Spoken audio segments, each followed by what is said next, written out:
I needed a note from the hospital, and my mother-in-law, Susan, worked at the front desk. It was summer, and there were not many people. I called her and told her about the request. Susan said there was no problem, and I could come and pick up the certificate. On the way there, I was a little nervous.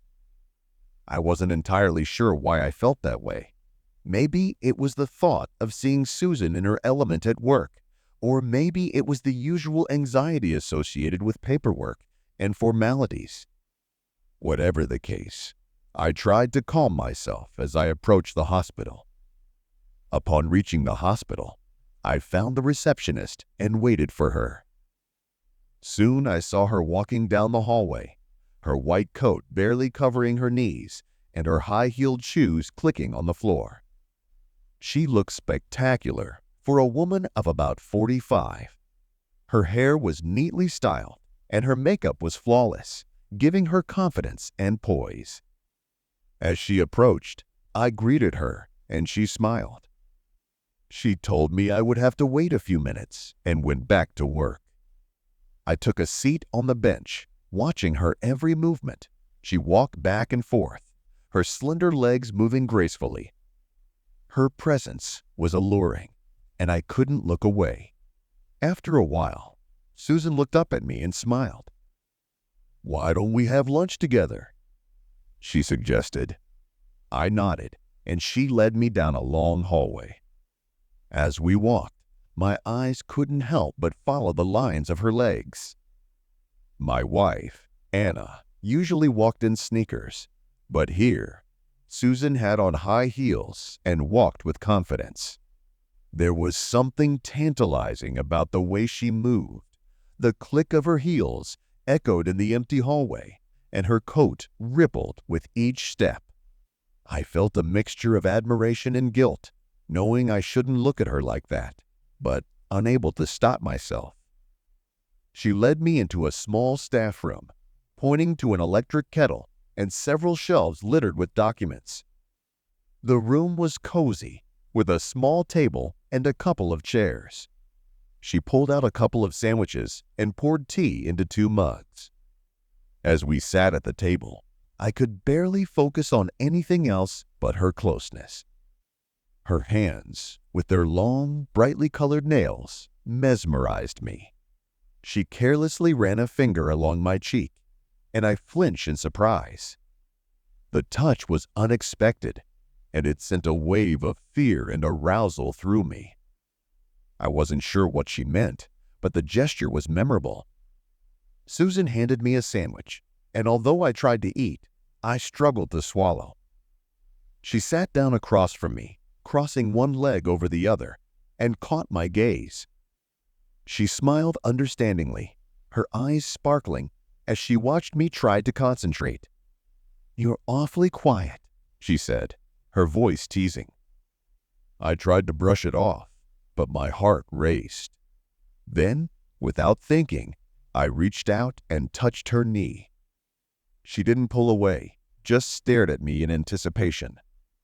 The expression on her face was calm, almost expectant, and it made me even more nervous. My hand trembled as I stroked her knee.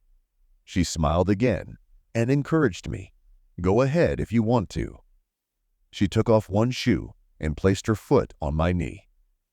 It was a bold move, and I found myself seizing the moment. The warmth of her skin against mine was intoxicating, and I felt a rush of desire I hadn't felt in a very long time. It was as if time had stopped, and all that mattered was the connection between us.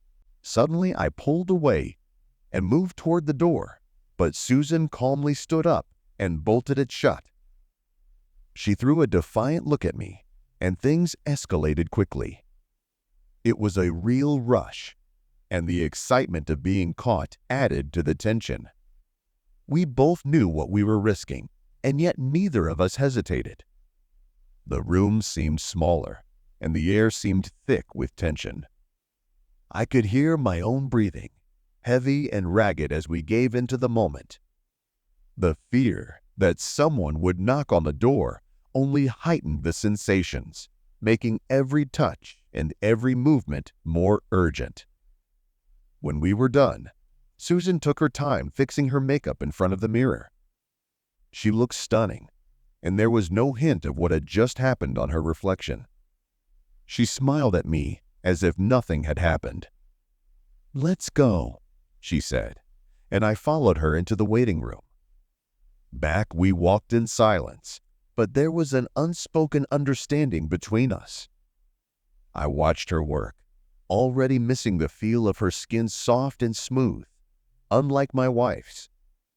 Strange how a simple difference in grooming could be so noticeable. My wife, Anna, was younger, but Susan seemed to take much better care of herself. Her skin was flawless, her hair was perfectly styled, and her demeanor was confident and self-sufficient. Eventually, I stood up and thanked Susan for her help. She gave me a small, knowing smile, and for a moment, I wondered if it would ever happen again. But then she went back to her work, and I realized it was over, at least for the moment. Later, I presented the certificate to my wife, and she complimented me on my diligence. "Did your mom help you?" she asked, and I nodded.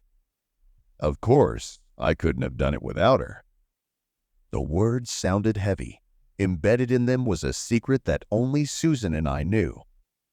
I couldn't shake off the guilt and worry, the memories of what had happened still echoing in my head long after I left the hospital.